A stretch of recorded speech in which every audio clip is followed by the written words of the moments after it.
दोस्तों, अगर आप ईपीएस 95 पेंशन, ईपीएफओ और सरकारी योजनाओं से जुड़ी हर बड़ी अपडेट सबसे पहले पाना चाहते हैं तो वीडियो को अभी लाइक कर दीजिए, अपने सभी पेंशनर साथियों के साथ शेयर कीजिए और चैनल को जरूर सब्सक्राइब करें। नमस्कार दोस्तों, आज की इस बड़ी अपडेट में हम बात करेंगे ईपीएस 95 पेंशनर्स की सबसे बड़ी मांग, RS 7500 न्यूनतम पेंशन, डीए, महंगाई भत्ता, सुप्रीम कोर्ट के मामलों, सरकार के रुख और 2026 की ताजा स्थिति के बारे में। दोस्तों, पिछले कई वर्षों से ईपीएस 95 पेंशनर्स लगातार यह मांग कर रहे हैं कि उनकी न्यूनतम पेंशन RS 1000 से बढ़ाकर RS 7500 प्रति माह की जाए। इसके साथ ही डीए, मुफ्त चिकित्सा सुविधा और पारिवारिक पेंशन में भी सुधार की मांग की जा रही है। देश भर में लाखों पेंशनर्स इस मुद्दे को लेकर आंदोलन, धरना और ज्ञापन दे रहे हैं। सबसे पहले आपको यह जानना जरूरी है कि वर्तमान समय में ईपीएस 95 के तहत न्यूनतम पेंशन अभी भी RS 1000 प्रति माह ही है। हाल ही में सोशल मीडिया पर कई संदेश वायरल हुए जिनमें दावा किया गया कि सरकार ने न्यूनतम पेंशन RS 7500 कर दी है और मई 2036 से भुगतान शुरू हो गया है। लेकिन ईपीएफओ ने इन दावों को पूरी तरह फर्जी बताया है। पीएफओ ने स्पष्ट कहा है कि RS 7500 पेंशन लागू होने की कोई आधिकारिक अधिसूचना जारी नहीं की गई है, इसलिए जो भी संदेश सोशल मीडिया पर चल रहे हैं उन पर भरोसा करने से पहले आधिकारिक जानकारी जरूर जांच लें। अब सवाल आता है कि आखिर RS 7500 पेंशन की मांग क्यों हो रही है। दोस्तों, ईपीएस 95 योजना 1995 में शुरू हुई थी। 2014 में सरकार ने न्यूनतम पेंशन RS 1000 निर्धारित की थी। तब से लेकर आज तक इसमें कोई बढ़ोतरी नहीं हुई है। इस बीच महंगाई कई गुना बढ़ चुकी है। दवाइयों, इलाज, बिजली, राशन और रोजमर्रा के खर्चों में भारी वृद्धि हुई है। पेंशनर्स का कहना है कि RS 1000 में आज के समय में जीवन यापन करना लगभग असंभव है। देश भर के ईपीएस 95 पेंशनर्स RS 7500 न्यूनतम पेंशन और डीए की मांग कर रहे हैं। कई संगठनों का कहना है कि यह सिर्फ आर्थिक मांग नहीं बल्कि सम्मानजनक जीवन जीने का अधिकार है। बात करते हैं सरकार के रुख की। सरकार ने संसद में कई बार यह कहा है कि ईपीएस फंड की वित्तीय स्थिति और एक्चुरियल वैल्यूएशन को देखते हुए तुरंत बड़ी वृद्धि करना आसान नहीं है। सरकार के अनुसार ईपीएस फंड में पहले से वित्तीय दबाव मौजूद है और भविष्य की देनदारियां काफी अधिक हैं। सरकार का यह भी कहना है कि ईपीएस 95 एक योगदान आधारित योजना है।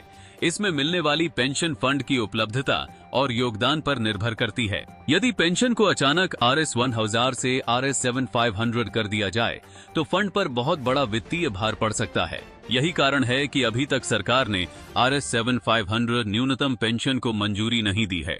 हालांकि मांग लगातार उठ रही है और कई सांसद, संगठनों तथा संसदीय समितियों ने भी पेंशन में संशोधन की आवश्यकता पर जोर दिया है। अब बात करते हैं सुप्रीम कोर्ट के मामले की। कई लोग यह समझते हैं कि सुप्रीम कोर्ट ने RS 7500 पेंशन देने का आदेश दे दिया है, लेकिन वास्तविक स्थिति अलग है। सुप्रीम कोर्ट का बड़ा फैसला मुख्य रूप से हायर पेंशन यानी उच्च वेतन पर पेंशन के विकल्प से जुड़ा था। इसके तहत पात्र कर्मचारियों को उच्च वेतन के आधार पर पेंशन पाने का अवसर दिया गया। Labour ministry of India +1 supreme court के आदेश के बाद ईपीएफओ ने लाखों आवेदनों की जांच की और बड़ी संख्या में मामलों का निपटारा भी किया है। यह प्रक्रिया अभी भी ईपीएस 95 के इतिहास की सबसे महत्वपूर्ण घटनाओं में से एक मानी जा रही है। etgovernment.com +1 लेकिन यह समझना जरूरी है कि हायर पेंशन का मामला और RS 7500 न्यूनतम पेंशन की मांग दो अलग अलग विषय हैं। सुप्रीम कोर्ट ने अभी तक सभी ईपीएस 95 पेंशनर्स के लिए RS 7500 न्यूनतम पेंशन लागू करने का कोई आदेश नहीं दिया है। दोस्तों, वर्तमान स्थिति के अनुसार RS 7500 पेंशन की मांग अभी विचाराधीन है। पेंशनर्स संगठन लगातार दबाव बना रहे हैं। कई जगह आंदोलन हुए हैं और आगे भी कार्यक्रम जारी हैं। लेकिन जून 2026 तक सरकार की ओर से ऐसी कोई आधिकारिक घोषणा नहीं हुई है जिससे यह कहा जा सके कि RS 7500 पेंशन निश्चित रूप से लागू हो गई है। हालांकि यह भी सच है कि यह मुद्दा पूरी तरह बंद नहीं हुआ है। संसद में प्रश्न उठ रहे हैं, पेंशनर्स संगठन सक्रिय हैं और समय समय पर सरकार से चर्चा भी हो रही है। इसलिए भविष्य में किसी सुधार की संभावना से इनकार नहीं किया जा सकता। मुफ्त स्वास्थ्य सुविधाएं, परिवार पेंशन में सुधार और न्यूनतम पेंशन को महंगाई से जोड़ना भी शामिल है। कई संगठन चाहते हैं कि EPS 95 पेंशन को सरकारी कर्मचारियों की तरह नियमित रूप से संशोधित किया जाए। एंजल 1+1 यदि आने वाले महीनों में सरकार कोई नई समिति बनाती है, वित्तीय पुनर्गठन करती है या EPS फंड के लिए अतिरिक्त बजट सहायता देती है, तब पेंशन वृद्धि के रास्ते खुल सकते हैं। लेकिन फिलहाल ऐसी कोई अंतिम घोषणा नहीं हुई है।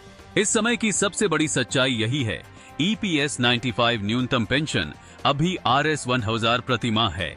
Rs 7500 पेंशन लागू होने की खबर फर्जी बताई गई है। पेंशनर्स लगातार Rs 7500 प्लस DA की मांग कर रहे हैं। सरकार ने अभी तक अंतिम मंजूरी नहीं दी है। हायर पेंशन मामलों पर सुप्रीम कोर्ट के आदेश लागू किए जा रहे हैं। Rs 7500 पेंशन का मुद्दा अभी भी चर्चा और मांग के स्तर पर है। भविष्य में निर्णय संभव है, लेकिन अभी कोई आधिकारिक आदेश नहीं है। तो EPS 95 पेंशनर्स की लड़ाई लंबे समय से चल रही है और लाखों परिवार इस फैसले का इंतजार कर रहे हैं। जैसे ही सरकार, EPFO या अदालत की तरफ से कोई बड़ा आधिकारिक निर्णय आएगा, वह पूरे देश के पेंशनर्स के लिए महत्वपूर्ण होगा। तो दोस्तों, आज की EPS 95 पेंशन से जुड़ी बड़ी अपडेट में बस इतना ही। अगर आपको यह जानकारी पसंद आई हो तो वीडियो को लाइक करें, अपने दोस्तों और सभी पेंशनर साथियों के साथ शेयर करें और ऐसे ही सचमुच भरोसेमंद अपडेट पाने के लिए हमारे चैनल भारत अलर्ट 24/7 को अभी सब्सक्राइब करें और बेल आइकन को दबाना न भूलें। मैं आपसे फिर मिलूंगा एक नई और बड़ी अपडेट के साथ। तब तक के लिए धन्यवाद। जय हिंद, वंदे मातरम। अगर आपको यह जानकारी उपयोगी लग रही है तो वीडियो को लाइक जरूर करें और ज्यादा से ज्यादा EPS 95 पेंशनर्स तक इस वीडियो को शेयर करें ताकि सभी लोगों तक सही जानकारी पहुंच सके।